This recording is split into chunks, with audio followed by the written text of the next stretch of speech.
స్క్రీన్పై కోట్లకు పడగలెత్తే విలన్గా కనిపించే అజయ్ ఘోష్ నిజ జీవితంలో ఇంటి అద్దె కట్టలేక పిల్లల స్కూల్ ఫీజులు చెల్లించలేక మళ్లీ కూలి పనికి వెళ్లాలనుకున్నారంటే మీరు నమ్ముతారా?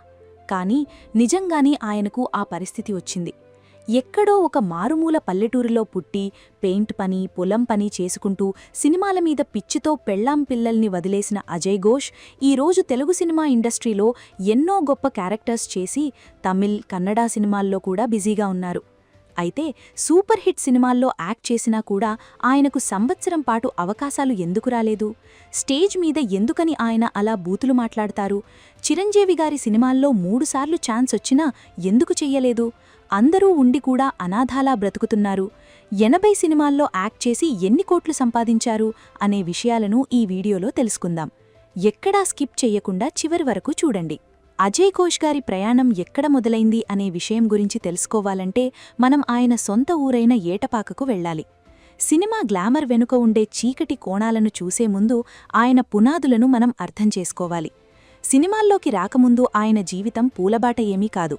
నిజానికి ఆయన ఒక సాధారణ కూలి పని చేసే వ్యక్తిగా తన జీవితాన్ని ప్రారంభించారు. కుటుంబ బాధ్యతలను భుజాన వేసుకుని రోజువారీ కూలి పనులకు వెళ్తూ కుటుంబాన్ని పోషించేవారు. అయితే ఆయనలో ఒక అద్భుతమైన కళాకారుడు కూడా ఉన్నాడు. చిన్నప్పటి నుండి సాంస్కృతిక కార్యక్రమాలన్నా, నాటకాలన్నా ఆయనకు ప్రాణం. ఎక్కడ నాటకం ప్రదర్శించినా చూడడానికి పరిగెత్తేవారు. ఆ ఆసక్తే ఆయనను మెల్లగా నాటకరంగం వైపు నడిపించింది. అలా ఒక ఆర్టిస్టుగా ఆయన తొలి అడుగులు నాటకాల్లో పడ్డాయి. నాటకాల్లో ఆయన పండించే హావభావాలు, గంభీరమైన స్వరం ఆయనకు మంచి గుర్తింపు తెచ్చాయి. కానీ వెండితెరపై అవకాశం రావడం అంత తేలికైన విషయం కాదు కదా. ఆయన ఎన్నో ఏళ్లపాటు ఆఫీసులో చుట్టూ తిరిగారు. ఇక ఆయన కెరియర్లో మొదటి పెద్ద మలుపు అంటే దర్శకుడు దేవకట్టగారి ప్రస్థానం అని చెప్పాలి. అజయ్ ఘోష్ గారి మాటల్లోనే చెప్పాలంటే దేవకట్టగారు ఆయనకు ఒక నటుడిగా అక్షరాభ్యాసం చేశారు. ఆ సినిమా తర్వాత పూరీ జగన్నాథ్ గారి దర్శకత్వంలో వచ్చిన జ్యోతిలక్ష్మి ఆయనకు ఒక ప్రత్యేకమైన బ్రాండ్ను తెచ్చిపెట్టింది. ఈ సినిమాతో ఇండస్ట్రీలో ఒక కొత్త విలన్ వచ్చాడని అందరూ అనుకున్నారు. అయితే ఒక హిట్ సినిమా వచ్చినంత మాత్రాన జీవితం సెటిల్ అయిపోతుందని చాలామంది అనుకుంటారు. కానీ అజయ్ ఘోష్ గారి విషయంలో అది జరగలేదు. జ్యోతిలక్ష్మి సినిమా తర్వాత అందరూ ఆయనను పొగిడారు, ఇక నీకు తిరుగులేదు అన్నారు. కానీ వాస్తవమేంటంటే ఆ సినిమా తర్వాత దాదాపు 1.5 సంవత్సరాల పాటు ఆయనకు ఒక్క సినిమా అవకాశం కూడా రాలేదు. ఆ సమయం ఆయన జీవితంలో అత్యంత కఠినమైనది. ఇంటి అద్దె కట్టడానికి కూడా ఆయన దగ్గర డబ్బుల్లేవు. దాంతో పిల్లల స్కూల్ ఫీజులు చెల్లించడానికి ఆయన చాలా ఇబ్బంది పడ్డారు. అలా ఆ టైంలో ఊరి నుండి తల్లిదండ్రులు ఫోన్ చేసినప్పుడు తన పరిస్థితి చెప్పుకోలేక ఆయన సతమతమయ్యేవారు. దాంతో ఆ పరిస్థితుల్లో మళ్లీ తన పాత కూలిపనికే వెళ్ళిపోదామా అని కూడా ఆయన ఆలోచించారంటే ఆ కష్టాలు ఎంత తీవ్రంగా ఉండేవో మనం ఊహించవచ్చు. అయితే ప్రతి మనిషి విజయం వెనుక ఒక ఆడది ఉంటుంది అని అంటారు కదా. అజయ్ ఘోష్ గారి విషయంలో ఆయన భార్య అక్షరాలా అలాగే నిలబడ్డారు. తాను కూలిపనులకు వెళ్తూ కూడా పిల్లలను చదివించి భర్తకు ధైర్యాన్ని నూరిపోశారు. అజయ్ ఘోష్ గారు ఈరోజు ఈ స్థాయిలో ఉండడానికి తన భార్య త్యాగమే కారణం అని ఆయన ఎంతో గర్వంగా చెప్తారు. ఇటువంటి క్లిష్ట సమయంలోనే సుకుమార్ గారి రూపంలో ఆయనకు ఒక వరం దొరికింది. రంగస్థలం సినిమాలో నాయుడు పాత్ర కోసం సుకుమార్ గారు ఆయనను ఎంచుకున్నారు. ఆ సినిమా అజయ్ ఘోష్ గారి జీవితాన్ని సమూలంగా మార్చేసింది. ఆ సినిమా ఇచ్చిన విజయంతోనే ఆయన తన సొంత ఊరైన ఏటపాకలో ఒక అందమైన ఇల్లు కట్టుకోగలిగారు. అందుకే ఆయన దృష్టిలో సుకుమార్ గారు ఒక దర్శకుడు మాత్రమే కాదు, ఒక ఆరాధ్య దైవం కూడా. ఇక అజయ్ ఘోష్ గారు షూటింగ్ సమయంలో స్టార్ హీరోలతో ఎలా ఉంటారో వింటే చాలా ముచ్చటేస్తుంది. రంగస్థలం షూటింగ్ సమయంలో రామ్ చరణ్ గారితో జరిగిన ఒక సంఘటన ఆయనకు బాగా గుర్తుండిపోయింది.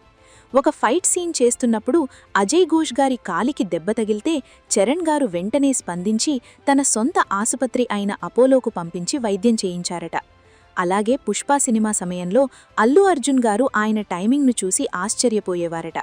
నిజానికి పుష్ప సినిమా చేస్తున్నప్పుడు ఆయన చాలా భయపడ్డారు. అప్పుడు కరోనా సెకండ్ వేవ్ నడుస్తోంది. ఎస్పీ బాలసుబ్రహ్మణ్యం గారి మరణం ఆయనను మానసికంగా కృంగదీసింది. తనక్కూడా ఏమైనా జరుగుతుందేమో అన్న భయంతో సినిమా వద్దు అని సుకుమార్ గారికి చెప్పారట. కానీ సుకుమార్ గారు అర్ధరాత్రిపూట ఫోన్ చేసి అరగంట సేపు ధైర్యం చెప్పి ఆయనను ఆ సినిమాలో ఉండేలా చూశారు. ఆ నమ్మకమే ఆయనను నేడు పాన్ ఇండియా స్థాయిలో గుర్తింపు తెచ్చిన కొండరెడ్డిగా నిలిపింది. ఇక చాలామంది ప్రేక్షకులు అనుకుంటూ ఉంటారు, అజయ్ ఘోష్ గారు విలన్గా బిజీ అయిపోయారు కదా, 100 కోట్లు సంపాదించేసుంటారు, ఎన్నో ఎకరాల పొలాలు కొనేసుంటారు అని. కాని ఆయన తన ఆస్తుల గురించి మాట్లాడుతూ చెప్పిన విషయాలు మనల్ని ఆశ్చర్యపరుస్తాయి. బయట నుండి చూసేవాళ్లకు మేమంతా కోట్లు సంపాదిస్తున్నట్లు కనిపిస్తుంది, కాని వాస్తవం అది కాదు అని ఆయన అంటారు. తనకు ఉన్న ఆస్తి కేవలం తన ఊరిలో కట్టుకున్న ఒక ఇల్లు మరియు హైదరాబాద్లో ఉన్న ఒక చిన్న ఫ్లాట్ మాత్రమే. ఆ ఫ్లాట్ కూడా కేవలం తన సంపాదనతోనే కాకుండా తన పెద్ద కుమారుడు ఉద్యోగం చేస్తూ దాచుకున్న డబ్బులు మరియు తన పొదుపు మొత్తాన్ని కలిపి కొనుగోలు చేశారట. ఒక తండ్రికి ఇంతకంటే పెద్ద ఆస్తి ఇంకేముంటుంది చెప్పండి. ఆయన తన పిల్లల గురించి మాట్లాడుతూ ఎంతో గర్వపడతారు. ఆయన పెద్ద కుమారుడు విప్రోలో సాఫ్ట్వేర్ ఇంజనీర్గా పనిచేస్తుండగా చిన్న కుమారుడు సివిల్ ఇంజనీరింగ్ పూర్తి చేసి ఉద్యోగం చేస్తున్నారు. తన పిల్లల్ని ప్రయోజకులుగా తీర్చిదిద్దడమే తన జీవిత లక్ష్యం అని ఆయన నమ్ముతారు. అలాగే తన ఇంటికి వచ్చిన కోడలు కూడా చాలా పద్ధతిగల ఆవిడ అని, ఆయన తన కుటుంబంలో కలిసిపోయింది అని ఆయన ఎంతో సంతోషంగా పంచుకున్నారు. ఇంతటి సాదాసీదా మనస్తత్వం ఉండబట్టే ఆయనకు ఇండస్ట్రీలో అందరూ గౌరవమిస్తారు. నటుడిగా ఆయన ఎందరో దిగ్గజాలను స్ఫూర్తిగా తీసుకున్నారు. ఎస్వి రంగారావు గారు, కైకాల సత్యనారాయణ గారు, రావు గోపాలరావు గారు వంటి మహానటుల బాటలో నడవాలని ఆయన కోరుకుంటారు. ముఖ్యంగా కోట శ్రీనివాసరావు గారంటే ఆయనకు ప్రాణం. కోటగారి నటనలోని వేరియేషన్స్ చూసి తాను ఎప్పుడూ ఆశ్చర్యపోతుంటానని, ఆయన నీడన నిలబడగలిగే అంతటి నటుడినైతే చాలు అని ఆయన అంటారు. నటన అనేది కేవలం బ్రతకడానికి ఒక మార్గం, దాన్ని చూసి గర్వించాల్సిన అవసరం లేదు అని చెప్పే మాటలు మనకు ఎంతో నేర్పిస్తాయి. ఇక తెలుగు, తమిళ్, కన్నడ అన్ని భాషల్లో కలిపి 80 సినిమాల వరకు చేసిన అజయ్ ఘోష్ ప్రస్తుతం చేతినిండా ఎన్నో సినిమాలతో బిజీగా ఉన్నారు.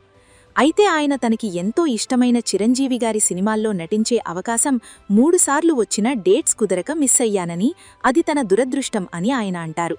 ఆచార్య, వాల్తేరు వీరయ్య సినిమాలను మిస్ చేసుకోగా ముఖ్యంగా గాడ్ ఫాదర్ సినిమాను మిస్ చేసుకోవడం ఆయనకు చాలా బాధ కలిగించిందట. కానీ నందమూరి బాలకృష్ణ గారితో వీరసింహరెడ్డి సినిమాలో పనిచేసిన అనుభవం ఆయనకు ఎంతో గొప్పగా అనిపించింది. బాలయ్య గారి జ్ఞాపకశక్తి, ఆయనకు ఉన్న పురాణాల పరిజ్ఞానం చూసి అజయ్ ఘోష్ గారు ఫిదా అయిపోయారట. ముగింపుగా చెప్పాలంటే అజయ్ ఘోష్ గారి జీవితం ఒక నిరంతర పోరాటం. కూలిపని నుండి వెండితెర విలన్గా ఎదిగిన ఆయన ప్రయాణంలో ఎన్నో ఒడిదుడుకులు ఉన్నాయి. ఎన్ని విజయాలు అందుకున్నా తన మూలాలను, తన కుటుంబాన్ని మరియు తన బాధ్యతలను ఆయన ఎప్పుడూ మర్చిపోలేదు. తనకి ఉన్నంతలో తృప్తిగా ఉంటూ సినిమానే తన ప్రాణంగా భావించే ఇలాంటి నటులు ఉన్నంతకాలం ప్రేక్షకులకు మంచి వినోదం అందుతూనే ఉంటుంది. మీకు అజయ్ ఘోష్ గారు నటించిన సినిమాల్లో ఏ పాత్ర అంటే ఇష్టమో కింద కామెంట్ సెక్షన్లో తెలియజేయండి. అలాగే వీడియో నచ్చితే ఒక లైక్ చేసి ఇలాంటి మరెన్నో ఇంట్రెస్టింగ్ వీడియోస్ కోసం మా ఛానల్ని సబ్స్క్రైబ్ చేసుకోండి.